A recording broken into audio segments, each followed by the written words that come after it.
Okey, cara pengawetan seterusnya terdapat 5 cara pengawetan buah-buahan. Okey, macam yang kita belajar tadi, pencerukan tu macam mana? Apa ni? Baca Kak Viraj. Boleh tolong baca? Merendam buah-buahan di dalam cuka dan larutan gula pekat. So nak buat jeruk kena ada cuka, kena ada larutan gula yang pekat. Okey, ini hari tu Jia Jun pun ada buat dengan Cikgu Atikah, dia buat video lagi. Okey. Okey, pengertian flip classroom. Ya betul, flip classroom. Bagus Kak Viraj. Alright, pengertian kita tengok kat sini. Okey, baca Kak Chun. Buah-buahan dicuci, dipotong dan dicampur dengan siap dan disimpan dalam kedap udara. Dalam tin kedap udara. Ini buah-buahan dalam tin lah. Okey. Kaedah penyejukkan. Baca Aiman. Makanan disimpan di dalam peti sejuk untuk menyelamatkan Okey. Ini disimpan dalam peti sejuk. Okey, buah tomato. Dia kata bagi contoh buah tomato lah. Okey, pengeringan. Baca Akilah. Buah-buahan dikeringkan pada suhu tinggi untuk menyingkirkan kandungan air sebelum proses pembungkusan. Ya betul. Okey. Ada yang buah-buahan dikeringkan, okey, dia letak suhu yang tinggi lah kalau kita nak keringkan. Kemudian kita masukkan dalam bekas yang kedap udara. Okey, kemudian kaedah penyalaian. Boleh tak Irfan baca? Irfan baca Irfan. Irfan Zikri. Okey, Ming Hui lah baca, Ming Hui. Irfan malu. Sekejap warna. Penyalai atau atap dan gunakan perang api. Ya. Okey, kita guna bara api untuk kita nak salai. Ini dia buat pisang salai. Pisang salai sedap pisang salai ni. Okey, alright, ini cara-cara dia lah, antara cara dia. Ada berapa ni? 1 2 3 4 5 kat sini. Okey. So ini dia bagi contoh aktiviti untuk membuat jeruk buah betik. Okey, hari tu yang tahun lepas kita buat jeruk mangga. Okey, ini kita buat jeruk buah betik. Di mana kalau kita tengok kat sini dia pakai betik muda. Jangan pakai betik yang dah masak. Kalau betik yang dah masak tu hancur dia. Okey, kita pakai betik yang muda. Dia kena ada gula, kemudian periuk untuk kita panaskan, nak membentuk larutan gula. Okay, balang kaca yang bertutup. Make sure kita simpan dia dalam balang kaca yang bertutup kedap. Kemudian kita kena labelkan. Okey, yang ini kaedah ni ada dalam video yang flip classroom yang kita buat last year lah. Cikgu Atikah ada tunjukkan. Okey. Jadi nanti cikgu akan kongsikan video tu. Okey. Kita tengok yang seterusnya. Okey. Tarikh luput makanan. Tarikh luput makanan memang penting. Ya, penting. Kenapa penting tu tarikh luput ni? Seperti dalam mana? Kenapa penting? Nak tahu makanan tu rosak ke tak? Okey, biasanya kalau beli makanan ni, beli makanan dalam tin, tengok tak tarikh luput? Tengok. Betul, tengok. Aiman tengok. Yes. Kena tengok sebab kadang-kadang tu terlepas pandang yang jual dekat kedai tu pun dia jual makanan yang dah luput tarikh. Kalau kita ambil, kita minum je terus, kita makan je terus, kita akan jadi macam mana? Kalau makan makanan yang dah rosak. Sakit perut makanan. Sakit, kita sakit perut. Jadi keracunan makanan, betul. Okey. Alright, kita tengok kat sini. Makanan yang diawet mempunyai tarikh luput iaitu tarikh akhir tempoh hayat penyimpanan makanan tersebut. Okey, tarikh luput dia nampak ni. Okey, dia ada guna sebelum. Dia tulis kat situ. Pastikan kita guna sebelum tarikh yang diletakkan ataupun dia tuliskan baik sebelum.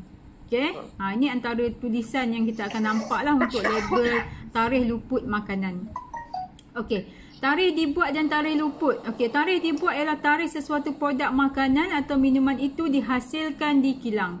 Manakala tarikh luput pula adalah tempoh had makanan atau minuman tersebut boleh dimakan atau diminum. Okey, yang ini.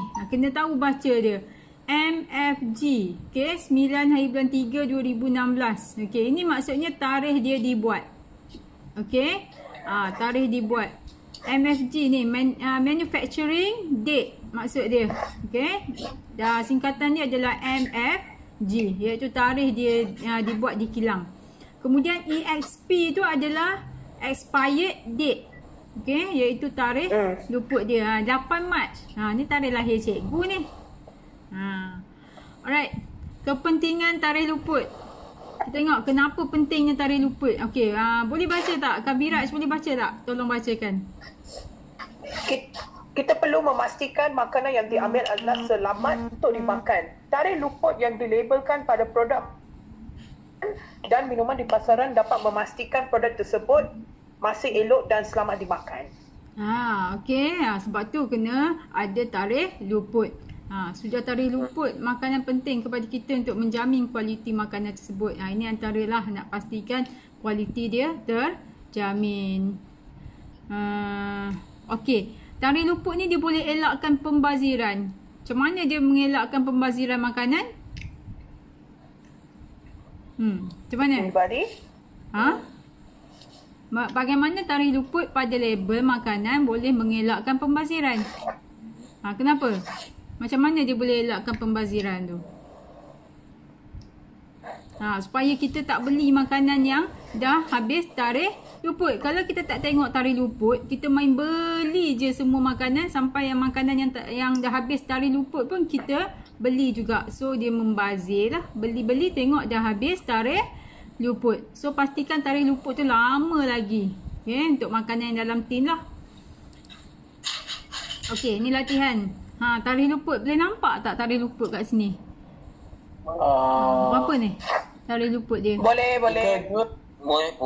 Ni berapa? 3 Jun. Ya, 3 Jun tahun 2019. 3 Jun. Okey. Kat sini, ini tak nampak, kecil sangat cikgu boleh nampak. 8 hari bulan 1 2018 kot. Okey, tarikh luput yang ini. Ini tulis EXP, iaitu expired date dia. Ni pun cikgu tak apa nampak jugalah. Ni tak jelas sangat dalam ni. Alright, ini nampak ni roti ni. Berapa ni? Tarikh luput roti ni. 6 Mei 2018. Okey. Make sure tahulah macam mana nak tengok tarikh luput pada makanan yang dah dibungkus Okey. Ini adalah imbas maklumat semua kaedah-kaedah pengawetan makanan yang kita belajar. Okey. Antaranya adalah penjerukan untuk ikan, buah, daging, pemasinan untuk ikan dengan sayur-sayuran, kaedah pemasinan. Pengeringan. Tadi ada yang masa kita jawab tu kita tak tahu kan. Boleh tak dikeringkan? Okey, so kita ada buah-buahan, sayur-sayuran boleh dikeringkan juga. Okey, ikan. Okey, kita ada penyejuk bekuan. Sayur-sayuran pun kita tengok juga. Ada certain sayur-sayuran tu dia tak sesuai kita keringkan. Okey, kena tengok juga. Okey, penyejuk bekuan kita ada daging, ikan untuk sejuk beku. Maksudnya kita letak dalam freeze. Okey, tempat sejuk atas sekali tu. Okey. Pengetinan buah-buahan dengan susu boleh dimasukkan dalam tin. Maksudnya tin ni dalam kotak lah kalau susu tu. Okey. Pempasturan biasanya susu, okey. Yogurt ada, minuman yogurt pun, okey, dia adalah kaedah pempasturan. Okey, penyejukan buah-buahan dengan sayur-sayuran boleh disejukkan, maksudnya kita masukkan dalam peti sejuk di bahagian bawah lah. Okey, penyalaian buah-buahan dan juga daging boleh disalaikan. Tadi tak tahu jawab kan, daging, ada daging salai. Okey, tarikh luput makanan pun ada kat sini. Kita dah belajar tadi Alright, ni ada aktiviti pengukuhan. Namakan cara pengawetan makanan di bawah. Ni cara apa ni? Yang pertama. Penjerukan. Apa? Kavirat, siapa? Penjerukan. Okey. Penjerukan. Okey, yang kedua ni Akilah, boleh jawab Akilah? Kaedah apa Akilah? Ni buah-buahan ni. Kekeringan. Ya, pengeringan. Okey. Kacun, kaedah apa ni kacun? Ikan ni? Sinan. Ya, pengasinan. Pemasinan. Okey. Ni kaedah apa, Aiman? Daging. Penyejuk. Ya, penyejuk bekuan. Okey. Susu, kaedah apa, Ming Hui? Susu lah. Penyejukan.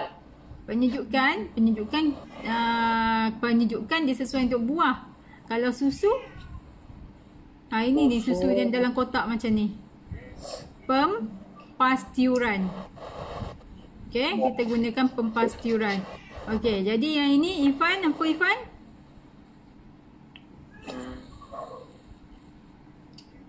Apa Irfan?